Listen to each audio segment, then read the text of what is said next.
cada episódio que passa, mais e mais verdades estão sendo reveladas à luz da Bíblia, a palavra de Deus. Mas ainda há muitas outras verdades para serem desvendadas. Entre elas, a verdade sobre os profetas, pessoas comuns como eu e você, que foram escolhidas por Deus para trazerem ao mundo mais entendimento sobre as verdades bíblicas.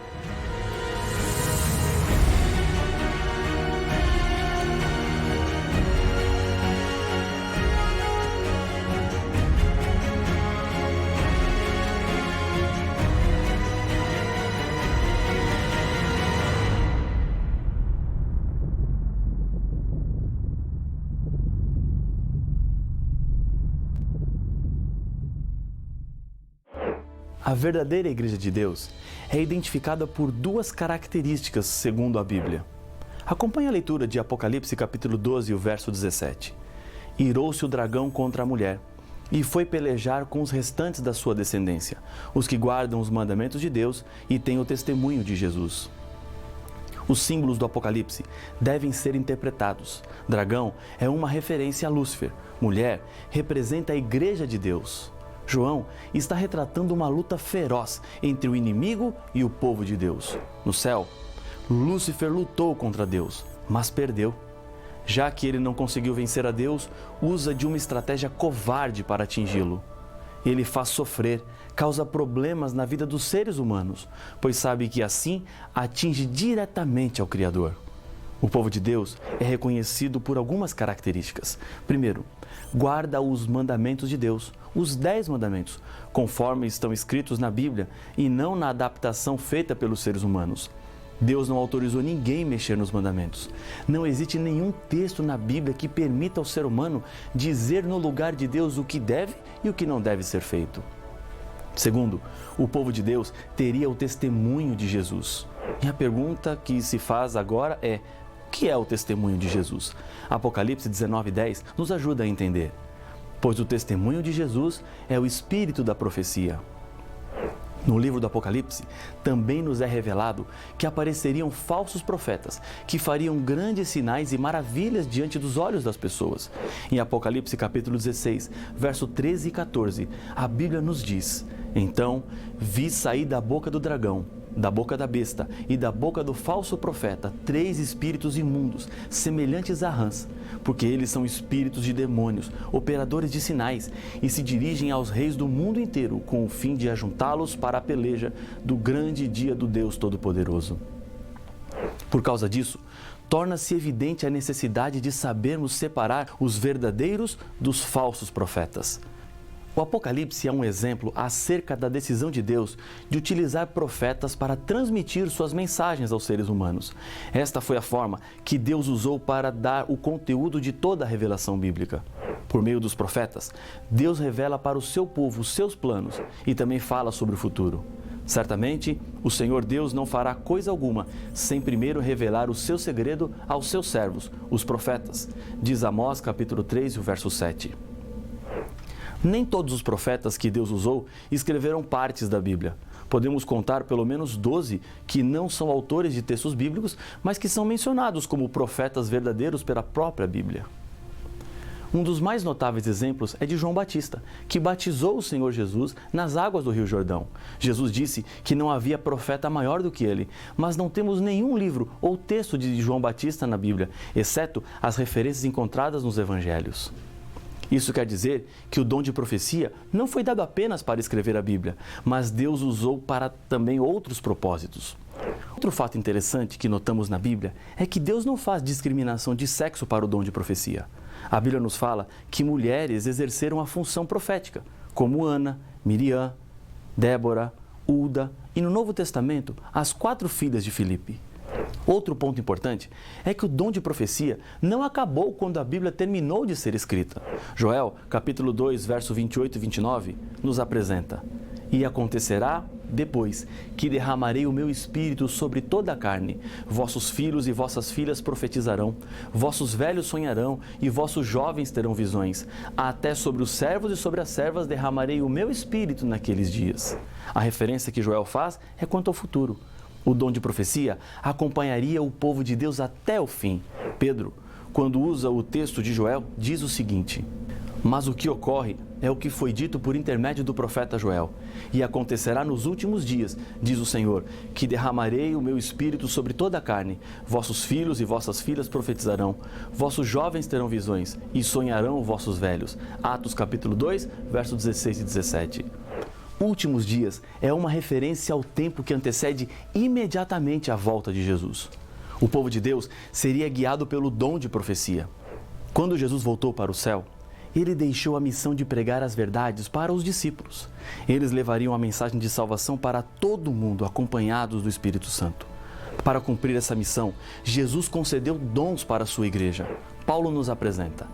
E ele mesmo concedeu uns para apóstolos, outros para profetas, outros para evangelistas e outros para pastores e mestres, com vistas ao aperfeiçoamento dos santos, para o desempenho do seu serviço, para a edificação do corpo de Cristo. Efésios capítulo 4, verso 11 e 12. O próprio texto explica os motivos de Deus em dar dons espirituais, a edificação da igreja. E o conteúdo da profecia para Deus é algo muito sério. No final do livro do Apocalipse, quando as revelações a João estavam chegando ao seu fim, ele ainda nos diz: e se alguém tirar qualquer coisa das palavras do livro desta profecia, Deus tirará a sua parte da árvore da vida, da cidade santa e das coisas que se acham escritas neste livro. Apocalipse capítulo 22 e o verso 19. Quando abrimos a Bíblia, estamos diante das palavras de Deus e isso é muito importante. Quem modificar o conteúdo da revelação para atender qualquer tipo de interesse está em perigo. É importante obedecer ao que Deus nos revelou. Apocalipse capítulo 22, verso 7 apresenta: bem-aventurado aquele que guarda as palavras da profecia deste livro. No Antigo Testamento, encontramos um exemplo de como Deus abençoa aqueles que respeitam a sua revelação.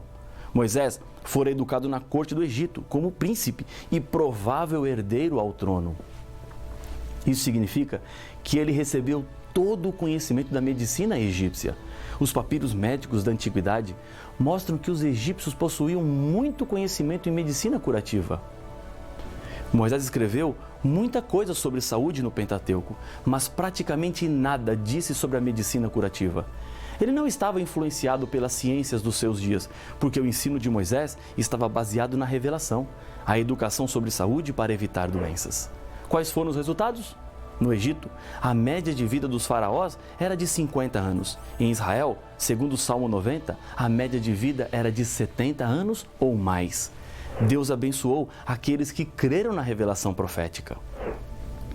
Jesus deixou uma advertência quanto aos últimos dias também, porque surgirão falsos cristos e falsos profetas, operando grandes sinais e prodígios, para enganar, se possível, os próprios eleitos. Mateus capítulo 24 e o verso 24.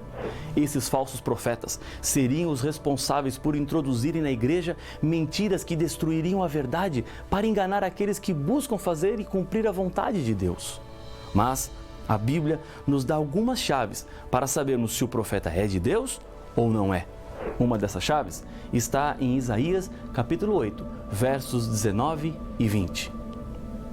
Quando vos disserem: consultai os necromantes e os adivinhos que chiureiam e murmuram, acaso não consultará o povo ao seu Deus? A favor dos vivos se consultarão os mortos? A lei é o testemunho.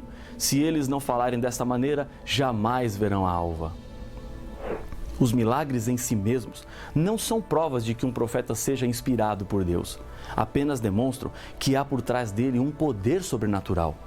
Na época de Moisés, os magos do Egito também fizeram milagres para impressionar as pessoas, e inclusive o próprio Moisés, quando ele pedia para que o faraó permitisse a saída do povo de Israel. Satanás tem também poder de operar milagres e às vezes se disfarça como anjo do Senhor. Se todos os ensinos desse profeta não estiverem em harmonia com a Bíblia, ele é um impostor. A Bíblia nos apresenta diversas características do verdadeiro profeta. Primeiro, suas profecias quanto ao futuro se cumprem completamente, segundo Jeremias capítulo 28 e o verso 9. Segundo, ele não induz o povo a afastar-se de Deus, conforme Deuteronômio capítulo 13, versos 13, 14 e 15. Terceiro, fala o que Deus lhe pediu para falar e não o que ele quer dizer, conforme Jeremias, capítulo 14, verso 14. Quarto, fala guiado pelo Espírito Santo, conforme 2 Pedro, capítulo 1, verso 21. Quinto, reconhece e aceita a encarnação de Cristo, de acordo com 1 João, capítulo 4, versos 1, 2 e 3. Sexto, a vida do profeta apresenta bons frutos do seu caráter. Mateus, capítulo 7, verso 15 e 16. Deus escolheu diferentes maneiras de se revelar para os profetas. Em Números, capítulo 12, versos 6, 7 e 8, encontramos 3 maneiras diferentes. Então disse: ouvi agora as minhas palavras. Se entre vós há profeta, eu, o Senhor, em visão a ele me faço conhecer ou falo com ele em sonhos. Não é assim com o meu servo Moisés, que é fiel em toda a minha casa? Boca a boca falo com ele, claramente e não por enigmas, pois ele vê a forma do Senhor. Como, pois, não temestes falar contra o meu servo, contra Moisés? Visão, sonho, boca a boca. Deus não fala por meio de bolas de cristal, pela palma da mão, xícara de café, astrologia ou por meio dos mortos. A Bíblia descreve alguns aspectos físicos dos profetas, enquanto eles estavam em visão. Veja, por exemplo, Daniel. Daniel perdeu as forças físicas. Diz a Bíblia em Daniel capítulo 10, verso 8. Depois, Daniel recebeu forças físicas sobrenaturais. Daniel capítulo 10, verso 18 e 19. Daniel ficou sem fôlego. Diz Daniel capítulo 10, verso 17. Ficou sem falar. Daniel capítulo 10, verso 16. Inconsciente quanto àquilo que acontecia ao seu redor. Daniel capítulo 10, versos 5 a 8. O profeta podia ter também seus olhos mantidos abertos durante a visão, segundo Números 24 e o verso 4. Paulo apresentou para a igreja de Tessalônica 3 conselhos com relação às profecias. Não desprezeis as profecias, julgai todas as coisas, retende o que é bom. 1 Tessalonicenses capítulo 5, versos 20 e 21. Deus tem uma promessa também para os que são fiéis diante das mensagens proféticas. Em 2 Crônicas, capítulo 20, verso 20, é prometido àqueles que ouvem a profecia: crede no Senhor vosso Deus e estareis seguros. Crede nos seus profetas e prosperareis. Crer nos profetas do Senhor é a mesma coisa que crer no Senhor que enviou o profeta. Precisamos dar ouvidos e viver tudo aquilo que Deus nos faz conhecido através das profecias. No Apocalipse, encontramos que a igreja no tempo do fim seria acompanhada pelo dom profético.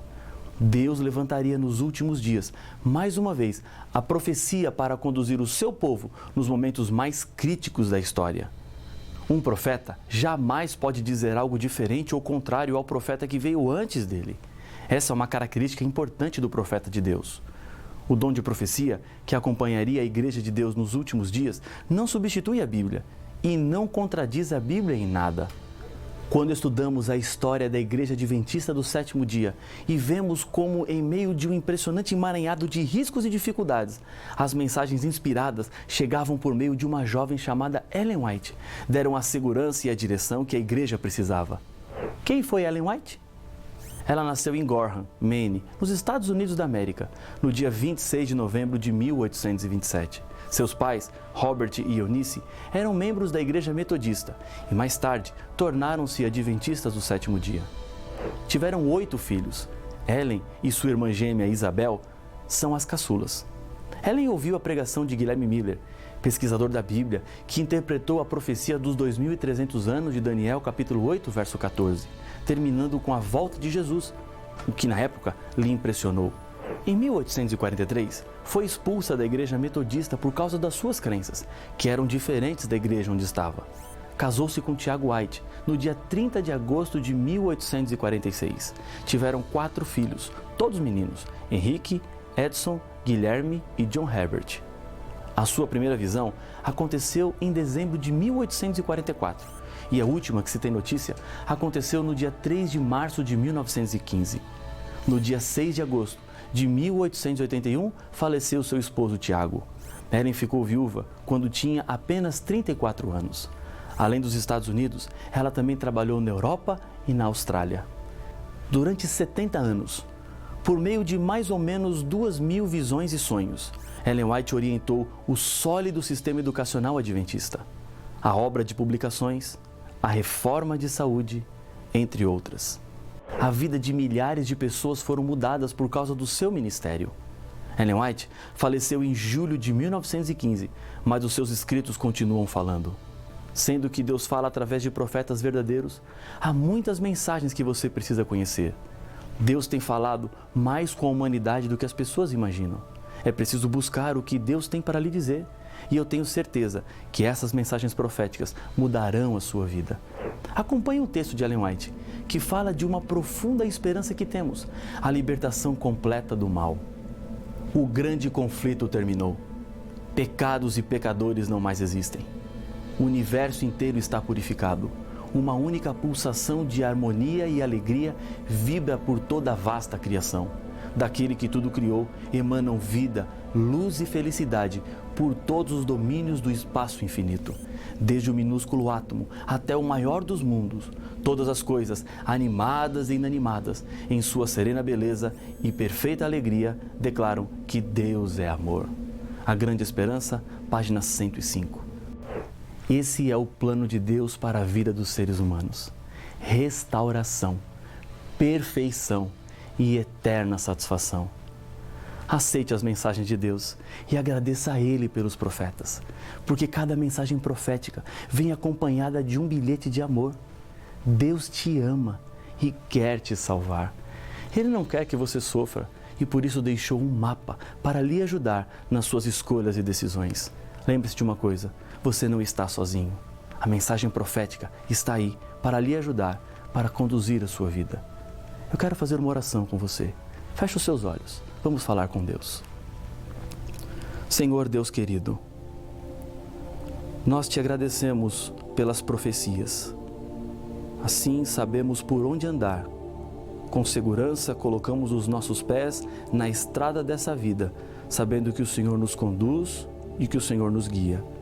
Abençoa este teu filho, esta tua filha que ora comigo, em nome de Jesus.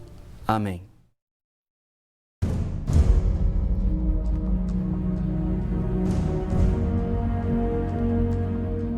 Durante toda a história do pecado, encontramos o inimigo de Deus usando as mais diferentes e variadas estratégias para levar o povo de Deus ao abandono da verdade. A Igreja de Deus é identificada através da Bíblia e das profecias do Apocalipse. A profecia indica que a Igreja verdadeira de Deus não se entregaria às mentiras, mas teria que fugir para o deserto. Mas qual é esta igreja que diz ser a guardadora das verdades bíblicas?